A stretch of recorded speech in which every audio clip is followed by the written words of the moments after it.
Fin de la rénovation, je te parle de la réno, de ce qui s'est passé, de ce que ça m'a apporté et surtout des choses à savoir lorsque tu fais une rénovation. Je te dis à tout de suite.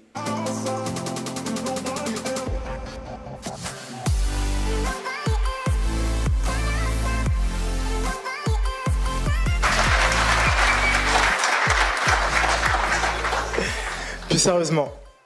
Salut à toi ambitieux, salut à toi ambitieuse et bienvenue sur cette chaîne qui est la tienne, YBA Courtage. Je me présente, je m'appelle Roméo, je suis courtier en prêt immobilier, je suis également marchand de biens et d'ailleurs on va voir un des projets que je viens de finir et également accompagnateur dans le cadre de l'immobilier.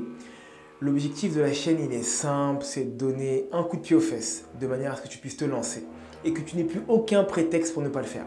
Donc ici il n'y a que deux règles à respecter mon ambitieux.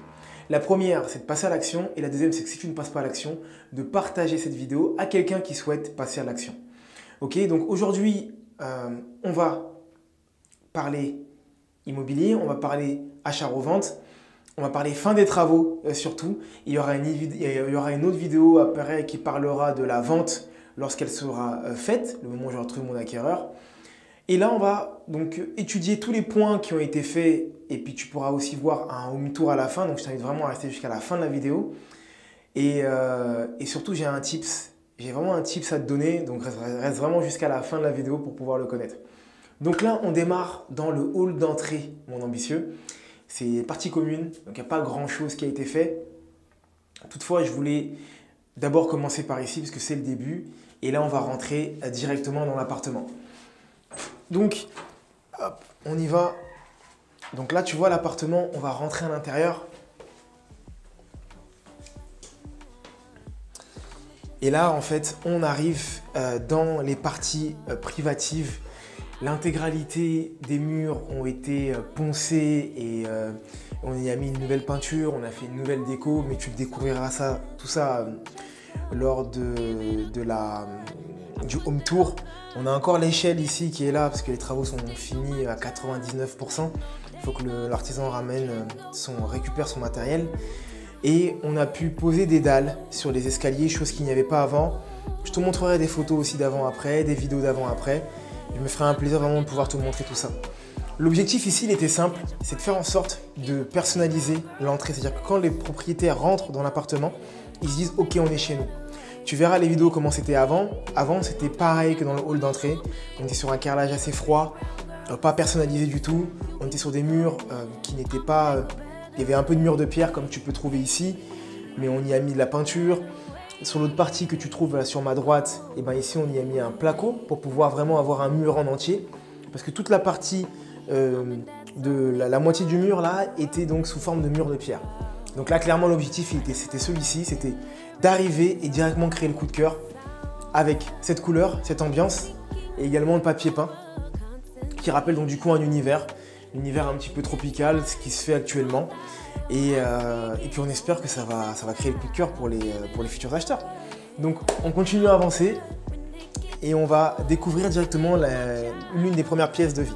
Ici, bienvenue dans la pièce principale, c'est le salon. Alors pour rappel et pour mémoire, dans les autres vidéos, je te montrerai. Là où je suis actuellement, il y avait un sas avec une porte, d'accord? Donc cette porte, elle a été totalement détruite. Et à ma droite, ici, il y avait les toilettes anciennement. Maintenant, comme tu peux le voir, il y a un frigo.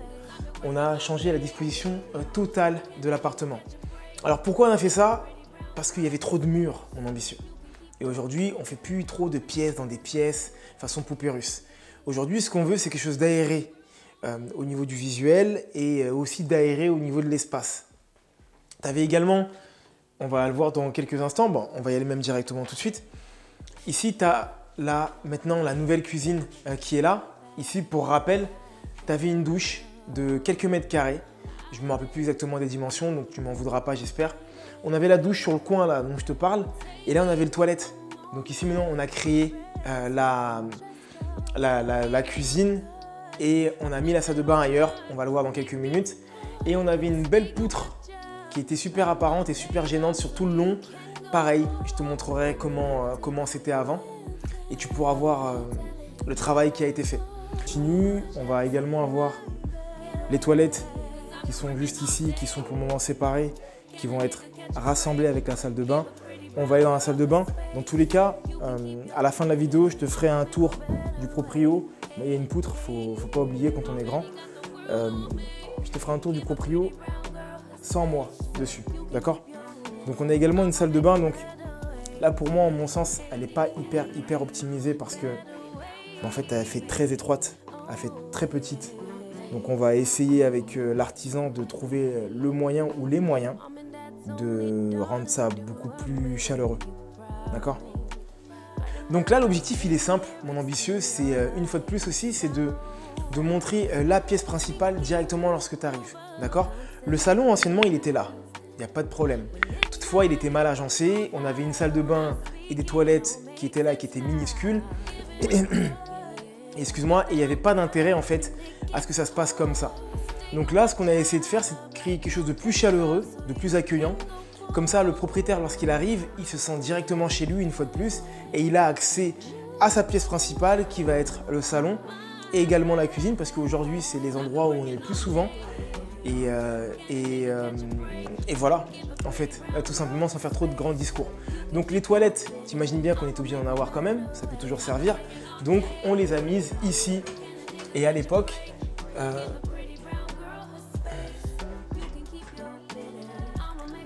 ça c'est les inconvénients du direct. À l'époque, il y avait ici un placard. Donc l'électricité a été refaite à neuf. On a également changé le ballon, on a changé les toilettes. On va parler de tout ce qui a été changé, les détails que tu ne vois pas forcément après par la suite. Sinon, je vais te plomber de trop d'informations et c'est pas ce que je veux.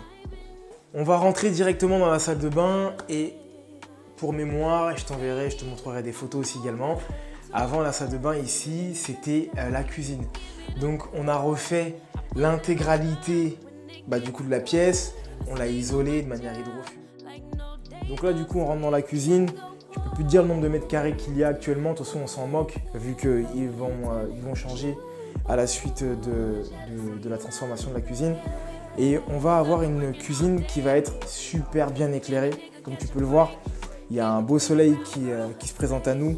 Là, il est à peu près midi, 13h. Donc, on a une très très belle exposition. Et on va utiliser cet espace-là pour en faire, pas la pièce principale, mais en tout cas une pièce qui est très importante. Parce que si tu ne le sais pas, je te le dis déjà, mon ambitieux, la cuisine est très importante. Et pas que pour les dames, également pour les messieurs de nos jours. Le reste. Et donc du coup on a créé cette salle de bain avec une très très grande douche. Je peux plus te dire les dimensions aussi, j'ai pas envie de te dire de bêtises. On a essayé de créer un effet marbre. On a essayé de créer un effet marbre dans la salle de bain qui pour moi se conjugue très bien avec l'environnement, avec l'espace. Voilà, ça donne ça en résultat. Ça a été pas mal de travail pour pouvoir changer les pièces d'une pièce à une autre. Mais franchement, on est hyper satisfait du résultat. La question peut se poser, pourquoi pas avoir mis de baignoire? C'est pour des questions bien sûr d'espace et également aussi de cohérence par rapport au produit et au projet dans lequel on est. On est sur un 55 mètres carrés hors loi Carrez, un 35 mètres carrés je te disais, et donc du coup par rapport à ça, il y a une cohérence. C'est-à-dire que tu vas avoir comme type de client un couple, un célibataire ou un couple avec un jeune enfant. Mais tu ne vas pas partir sur une famille à 3 ou 4 personnes normalement qui vont se porter acquéreurs d'un bien comme celui-ci. Donc il n'y avait vraiment aucun intérêt de partir sur une baignoire. En plus de l'espace, ça ne répond même pas aux besoins de ta clientèle. Et ça, c'est un élément qui est hyper important à prendre en compte lorsque tu fais de l'achat-revente. Il faut vraiment que tu cibles ton produit et le type de clientèle que tu vas avoir. Décide de faire du haut de gamme, du moyen de gamme, du bas de gamme. C'est vraiment des points qui sont hyper importants, mais on va en parler également à la fin. Donc je t'invite encore une fois de plus à rester jusqu'à la fin de la vidéo. Donc du coup là on arrive, on est à nouveau sur la pièce principale, la pièce centrale. Et là on va basculer donc du coup sur les deux pièces dans lesquelles on peut dormir. On va commencer par la pièce réelle, la chambre. Et ensuite, on va passer sur l'autre partie. Sur l'autre vidéo, tu verras, ici, il n'y avait pas de couloir. Donc, on a créé un couloir pour la simple et bonne raison qu'on voulait agrandir la chambre. Mais on va avoir tout de suite la chambre. Donc, on y va. Et là, on va arriver dans la chambre. La chambre a fait un peu moins de 9 mètres carrés, a fait peut-être 7 mètres carrés et des poussières. Donc à la base, légalement, c'est pas une chambre comme on l'entend, même si des fois j'ai certains notaires qui me disent que si, dans certains cas, ça peut l'être. Bon, dans tous les cas, moi, j'ai pas envie de me prendre la tête, j'ai pas envie qu'on se prenne la tête lors de la revente. Et ce que je vais faire, c'est que je vais rallonger, donc on va pousser les murs de manière qu'on soit en face d'une vraie chambre de 9 mètres carrés, et ce qui posera donc du coup aucune discussion lors de la vente. Bien sûr, il y aura une déco, il y aura quelque chose qui sera fait. Là, c'est encore en construction dans la tête, donc pour le moment, il n'y a pas trop d'intérêt d'en parler. Je sais juste que le sol va être déposé, donc quand on dit déposer le sol, ça veut dire qu'on va enlever le sol et puis on va faire la pose et la dépose en fait. Donc on va enlever le sol qui est actuellement et puis on va le remettre par la suite. On va finir par la chambre, mais juste avant de finir par la chambre, je vais demander au caméraman de faire juste un zoom un peu plus au niveau de mon bas de pied. Merci caméraman. Et donc comme tu peux le voir, on est sur du carrelage. On est sur un carrelage, là tu le sens pas mais il fait froid, d'accord. On arrive en fin d'année et j'imagine que pieds nus ou en chaussettes ça doit pas être hyper agréable. Donc on va essayer de trouver quelque chose de plus chaleureux également. Ça aussi c'était un point qui était hyper important, c'est que la chambre elle faisait, de mémoire elle faisait 8 mètres carrés. Elle n'était pas vraiment sur 9 mètres carrés. Je veux pas qu'il y ait de débat lors de la vente. Je veux vraiment qu'on soit sur des acquéreurs qui vont être satisfaits de la prestation qu'on va leur proposer, qu'on va leur offrir. Et pour moi, la chambre, ça en fait partie. Donc aujourd'hui, on est sur une chambre qui fait pratiquement 12 mètres carrés. Donc de 4 mètres carrés de plus qu'à l'initiale. Et la possibilité de pouvoir mettre un dressing. Donc du coup, les portes que tu vois ici ballantes, on donne la possibilité aux futurs acquéreurs de mettre le dressing s'ils souhaitent qu'on mette un dressing. Donc voilà, on est sur une pièce hyper simple, tout en blanc. On va sur un truc super simple, spot, mais les détails du sol et de l'immeuble et de tout le reste, je te dis ça vraiment à la fin de la vidéo. Et j'ai pas envie de donner trop d'informations maintenant, sinon on va se perdre. Donc on y va, on continue, on va finir sur la dernière pièce et après on va parler du tips que je trouve moi un tips de malade et qui m'a vraiment aidé parce que comme tu dois le savoir, il y a eu des retards sur le projet et donc du coup il était hyper important de pouvoir faire en sorte de changer la donne, d'accord? Donc on y va, on va traverser le couloir. Là, on va traverser le couloir, maintenant un couloir qui a été créé. Ce que j'aime vraiment dans l'ancien, et ça là-dessus, j'arrive toujours pas à m'en lasser, c'est le nombre de fenêtres et de fenêtres qu'il peut y avoir. Donc là, il y a des fenêtres vraiment partout, il y a même une fenêtre au niveau du couloir. Alors anciennement, c'est pas le couloir, certes, mais du coup, ça te fait des pièces qui sont hyper éclairées. C'est très agréable quand on aime la lumière, et je fais partie de ces gens-là. Je fais partie de la team lumière. Et donc voilà, le couloir il est là, le dégagement c'est le terme qu'ils utilisent les diagnostiqueurs. Et là on monte, on arrive dans l'autre pièce qui était anciennement une chambre, qui officiellement n'est pas une chambre parce qu'elle ne fait pas les 9 mètres carrés loi Carrez, mais qui nous permet quand même d'avoir un enfant qui peut dormir sans aucun problème.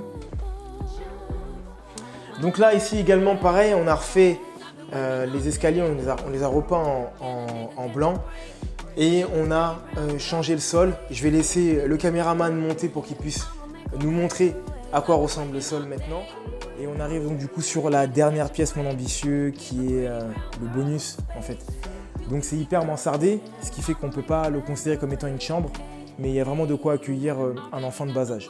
Donc clairement ce qui va se passer également ici, ça va être une dépose. Donc on va sûrement bouger le sol et repeindre ce qu'il y a à repeindre en termes de poutres, refaire des luminaires, et essayer de faire en sorte d'avoir des chauffages qui tiennent mieux la route et qui nous permettront d'avoir une meilleure note au niveau énergétique. Et puis bah, en fait le tour il est fait. Donc le sol maintenant, tu vas pouvoir voir rapidement, même si j'ai envie de te dire que je t'ai fait dans ton home tour le tour aussi également des pièces. Donc voilà, on est sur quelque chose d'assez basique, on a mis des va-et-vient, on a mis des prises électriques, on a tout repeint en blanc ainsi que les poutres. Et on est sur quelque chose qui fonctionne super bien en fait. Donc voilà. Là on va basculer sur la partie un peu plus dans le détail. Les choses qui pour moi je pense vont être des éléments hyper importants et primordiaux sur la revente de l'appartement. Je suis certain qu'elles feront le coup de cœur. Et je vais t'expliquer pourquoi je les ai mises. Et surtout pourquoi il est important aussi également de les mettre. Donc comme tu as pu voir l'appartement, il est meublé. Voilà. Il est meublé, ça m'a pas coûté excessivement cher. J'ai pris des meubles d'un logement que je loue mais qui n'est plus loué actuellement. J'ai aussi également acheté des produits en solde, etc.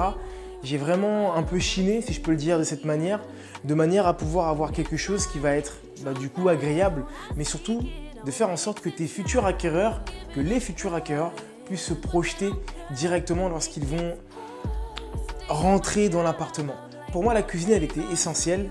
Je n'ai même plus de débat là-dessus. Pour moi, si tu veux revendre au plus haut prix du marché, tu dois équiper ton appartement d'une cuisine et encore plus même de l'équiper de la cuisine, d'y mettre l'électroménager. Donc tu vois, je suis peut-être allé un peu trop loin, certains diront, mais je suis également parti sur le frigo, acheter le four, acheter la plaque, et même la machine à laver, on l'a vu tout à l'heure dans la salle de bain. Ça ne te demande pas excessivement, d'accord? Je pense qu'en tout et pour tout, cuisine compris, et pas que l'électroménager, la cuisine plus la machine à laver, plus les meubles, et encore je te dis c'est des meubles d'occasion ça, c'est vraiment pour que la personne puisse se projeter. Après on vend avec, mais c'est des meubles d'occasion malgré tout. On ne doit même pas dépasser 2000 €, d'accord? On ne dépasse pas 2000 €, mais je sais qu'on pourra vendre au-dessus de ce prix-là, au-dessus de ces 2000 € là, à la fin, dès lorsqu'on aura trouvé nos acquéreurs, parce que ce sont des éléments qui vont créer le coup de cœur. Au niveau du sol, du revêtement, on est parti sur un revêtement de type parquet flottant. Anciennement, c'est du carrelage, et le carrelage, c'est froid. C'est aussi des fois impersonnel, pas toujours, mais en tout cas le carrelage qu'il y avait ici, il était froid et impersonnel, et il était juste primordial que le sol, d'accord, l'endroit où tu vas poser tes pieds, l'endroit où l'acquéreur va fouler le sol, soit agréable au toucher également, et ça augmente une fois de plus de la prestation, d'accord. Donc on n'est pas sur un carrelage on n'est pas sur un parquet, excuse-moi, qui est excessivement cher, mais ça fait son effet. On a pris le même parquet pour toutes les pièces, sauf bien sûr pour la salle de bain, où on est sur des carrelages effet marbre. Les derniers éléments que j'ai envie de te donner, mon ambitieux, alors au-delà des petites photos que tu peux voir ici, mais en vrai, ça c'est du détail, c'est moi et mes envies. Ces photos-là que tu vois, c'est des photos de l'appartement comment il était avant. Je me suis rendu compte au fur et à mesure de mes ventes que lorsque je disais que l'appartement a été refait à neuf, avant c'était comme ci, avant c'était comme ça, les gens ont du mal à se projeter. Et là, le fait de mettre des photos directement et de montrer comment c'était l'appartement, ça va permettre vraiment de voir que les personnes puissent remarquer, le travail qui a été fait en amont. Et le dernier point que j'ai envie de te dire, mon ambitieux, c'est ce fameux tips, c'est qu'est-ce que j'ai appris à travers ces travaux et qui, je l'espère, ne se passeront plus comme ça, même si je ressors beaucoup de choses positives réellement. Mais ce qui est important, c'est d'améliorer les points d'amélioration, pour ne pas dire des points négatifs. Le temps des travaux, il a été énorme, d'accord? On a dû d'abord avoir des autorisations par rapport à la poutre, c'était très chiant. Être certain, du coup, les autorisations par rapport à des professionnels qui nous disent « Ok, c'est bon, on peut couper, il n'y a pas de crainte, on va renforcer avec des bastingues en haut, etc. etc. » Donc ça a pris un certain temps. Il y a aussi les temps de l'artisan, franchement, faut pas mentir, faut pas dire l'inverse, même si à la fin, je reste très content du résultat qui a été fait. Toutefois, en fait, je me suis dit comment faire pour que ça n'arrive plus, en un, et en deux, pour rassurer le vendeur de la prestation qu'on fait et qu'on a fait. Donc ce tips qui va te faire gagner du temps dans tes travaux, qui va augmenter de la sérénité au moment de la vente, qui va engager ton artisan, c'est un commissaire de justice. Alors qu'est-ce que c'est un commissaire de justice?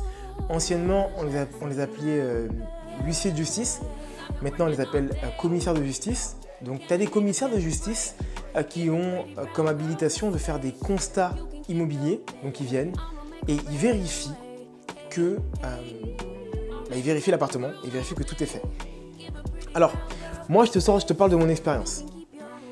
Lorsque j'ai dit à mon artisan qu'il y avait un commissaire de justice qui allait venir à telle date, parce qu'il m'a dit en gros, moi je finis lundi les travaux. Je dis ok, très bien, mardi il y a un commissaire qui vient, j'ai pris un rendez-vous.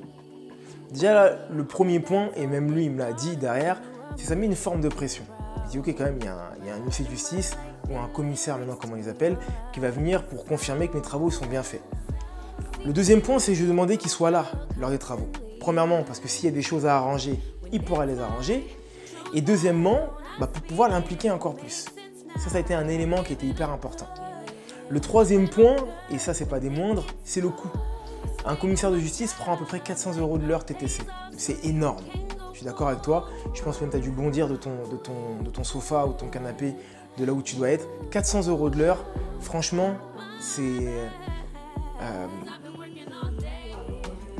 comment dirais-je, c'est pas décisif, mais je dirais ça te fait comprendre que tu ne dois pas perdre du temps, tu vois. Et ça a été un impact également qui a été hyper important auprès de l'artisan. Donc aujourd'hui, moi, ce que je dois ressortir de ça, c'est quoi? C'est que, imaginons qu'il devait venir le fameux mardi. Lundi, il devait finir ses travaux. Lundi, on a rechecké l'intégralité de l'appartement. Et quand je dis rechecker l'intégralité de l'appartement, c'est vérifier chacune des prises. C'est vérifier que les portes, elles s'ouvrent et qu'elles se ferment. Plein de détails que je n'aurais peut-être pas fait s'il n'y avait pas eu le commissaire. Je me suis dit, tu sais quoi, je veux le faire parce que lorsque le commissaire va arriver, je veux qu'il atteste que les fermetures fonctionnent, que les clés fonctionnent, que les badges fonctionnent, que le chauffage fonctionne, que les prises fonctionnent, qu'il n'y ait pas de fuite en dessous du niveau de l'évier parce que le siphon aurait été mal mis ou il ne serait pas bon. Et tu vois, le fait d'avoir fait ce check-là dans cette intégralité nous a permis un certain nombre de défaillances ou même, je dirais, d'avaries techniques et qui nous ont permis de pouvoir régler tous ces problèmes-là. Un exemple, les serrures, mon ambitieux. Ouvrir et fermer la serrure, le loquet des toilettes. Eh ben, il ne fonctionnait pas. Son gars, lorsqu'il avait fermé, il avait mis la serrure, il avait cassé ça. Donc il a dû être amené à changer ce détail-là. Le chauffage, il fonctionnait, mais il y en avait un autre qui fonctionnait. Malgré qu'il y avait l'affichage qui était allumé, il y en avait un autre qui ne fonctionnait pas totalement. Donc, tous ces points-là, on les a revus un par un. Et on a essayé de faire en sorte que lorsque le commissaire allait arriver, premièrement, que ça n'allait pas dépasser 1 heure, parce que 400 € l'heure, je t'assure que tu as vraiment envie d'être à l'heure, même en avance, et de finir à l'heure. Et deuxièmement, qu'il ne constate pas des défaillances en fait qu'il serait obligé de dire. Okay. Donc s'il y a un gros tips que j'ai envie de te donner, mon ambitieux, moi c'est ce que je compte faire maintenant sur chacun de mes projets, je pense, c'est même de mettre un commissaire de justice avant et après travaux. De cette manière-là, tu peux être certain que tes travaux seront bien faits parce qu'il va constater les travaux qui ont été faits dans un premier temps, comment l'appartement était à l'initial et quels sont les travaux qui ont été faits par la suite. Parce que moi, je lui envoie les factures. Lorsque je lui dis que ça a été isolé, je lui envoie les photos de l'isolation qu'on a prises et comment c'était isolé à ce moment-là. Je lui envoie également les factures de ces documents-là afin que lui puisse attester que par rapport aux documents que je lui ai donnés, ça laisse à prévoir que l'isolation a bien été faite. D'accord ? Et par rapport au délai, bien sûr, parce que lorsque ton artisan te dit « je finis le 15 janvier » et que tu lui dis le 17, il y aura un commissaire qui va venir pour confirmer que les travaux seront bien finis, il a tendance à vouloir finir le 15 janvier. Et à la fin, ça c'est également pour les artisans, ça vous permet à vous artisans, si vous regardez cette vidéo, d'être certain qu'on ne vous rappelle pas après parce que le siphon il fuit. Alors que vous étiez certain qu'il n'y avait pas de problème. Là, il y a un commissaire de justice qui est venu, qui a attesté tous ces points-là. Et en vrai, il n'y a plus de débat maintenant. Ce document-là, moi, épais d'une 40aine de pages, je vais le transmettre à ma notaire. La notaire, elle va le mettre dans l'acte notarié. Et là, on est sur une vente où on ne t'appellera pas dans 6 mois ou dans 5 mois parce qu'il y a un spot qui a grillé. Et je t'assure que je n'abuse pas quand je te dis ça. C'est arrivé et ça arrive qu'il y ait des clients qui t'appellent pour pouvoir vraiment changer une ampoule parce que le spot il est abîmé et ils ne savent pas comment changer un spot. Donc, chacun devra prendre ses responsabilités à ce moment-là et tout le monde est content. Alors oui, ça coûte 400 €, mais au moins ça te laisse vraiment beaucoup de sérénité. Donc voilà mon ambitieux, c'est la fin de cette vidéo. J'espère qu'elle t'aura plu, j'espère qu'elle t'aura servi. Si c'est le cas, tu t'abonnes, mon ambitieux. Tu n'hésites pas, tu partages, tu likes, tu coches la cloche de notification. C'est mieux dans ce sens-là. Et entre-temps, mon ambitieux, je te dis à bientôt, une fois de plus ici, lorsque la vente sera faite, qu'on aura trouvé l'acquéreur. pour qu'on parle prix, pour qu'on parle argent et qu'on puisse voir du coup si on a pu faire une plus-value.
Mom and Dad's only daughter, do I make you proud? Writing my life in lyrics, do you like the sound? Seeking approval constantly.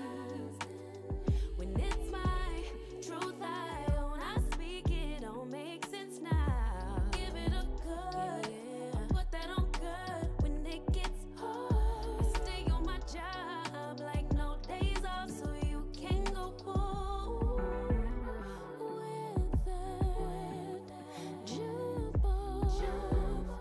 My bad, 'cause I've been working all day. Can a nigga catch a break? Give a pretty brown girl her space. You can keep your bitter, I'ma make a better way. 'Cause I've been working all day. Can a nigga catch a break? Give a pretty brown girl her space. You can keep your bitter, I'ma make a better way. Hey, hey, already got the world on me. Give a pretty brown girl her. Just pulled up to the house, don't feel like getting out. I'ma just lay back and crack this window. I've been doing my best, taking a moment to rest, feeling stressed out. Give it a good, I put that on good when it gets hard. I stay on my job like no days off, so you can go home with that jukebox. Jealousy, my bad. Get away from me, 'cause I've been working all day. Can a nigga catch a break? Give a pretty brown girl her space. You can keep your bitter, I'ma make a better way. Hey, hey, already got the world on me. Give a pretty brown girl her space. You can keep your bitter, I'ma make a better way. Hey, hey, better way. Oh,